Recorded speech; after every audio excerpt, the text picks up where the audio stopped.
I am doing well. Besides the paralysis, I remain very healthy and my care remains routine.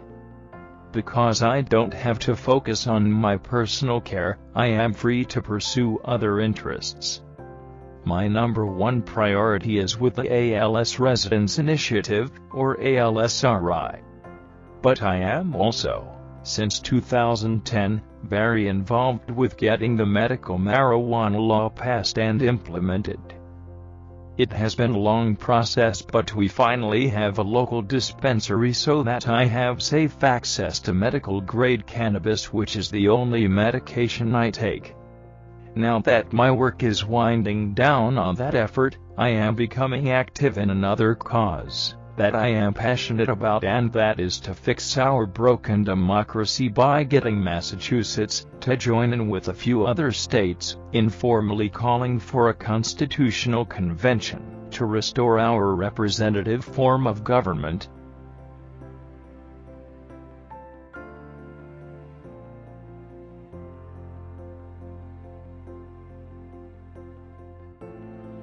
Yes, it is very exciting to open the Dapper McDonald ALS Residence here within the Leonard Florence Center for Living.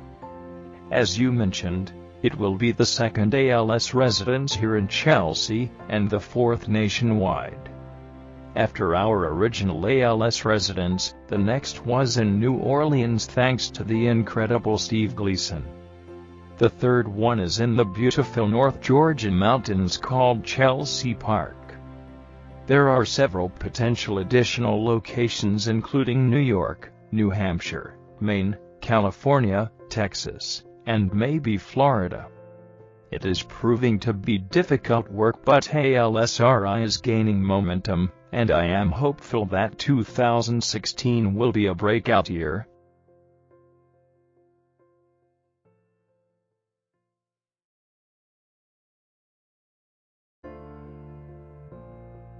My focus right now is coordinating the installation of the peak automation system in the Dapper McDonald ALS Residence. We anticipated expansion when we were planning the construction of the Leonard Florence Center for Living, so the house is already pre-wired, but there is still a lot of work to be done. Other than that, me and another tech geek friend and housemate of mine are regularly involved with university graduate programs to invent new technologies to improve the quality of life for PALS and other disabilities. One that I am particularly excited about is with Oregon State University, that wants to develop an autonomous wheelchair that can drive itself.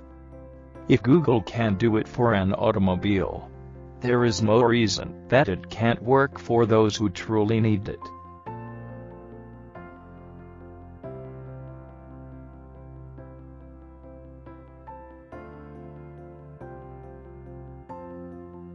We go to the movies once a month, and there were a few different holiday performances, like the Nutcracker we went to see.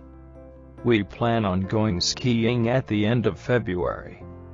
The winter is kind of slow, especially with all of the snow we got last year, but we are planning to go see the New England Revolution soccer match this spring, along with a few Red Sox games.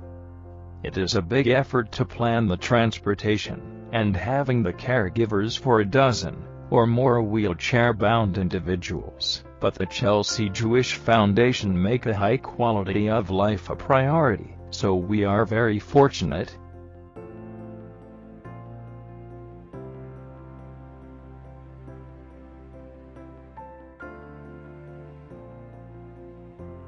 I am fortunate to have a vocation in something that ALS cannot take away from me. It is like one of my heroes, Stephen Hawking. I think finding something to give you a mission in life and a sense of accomplishment is critical to one's continued positive outlook.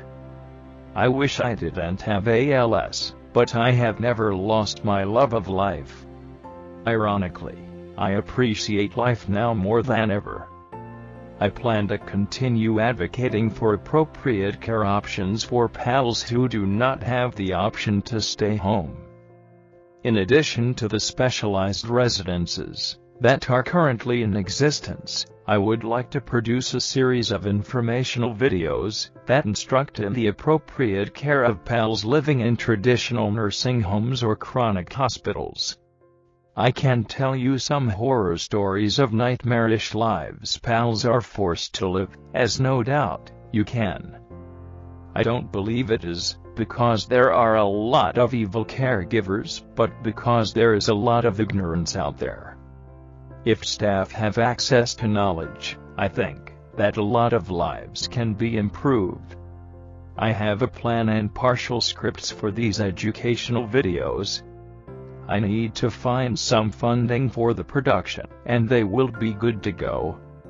It is shocking to me that national organizations devoted to caring for PALS leave those with the least resources to hang out to dry. I would like to improve the lives of those living institutional lifestyles, because that is my greatest fear.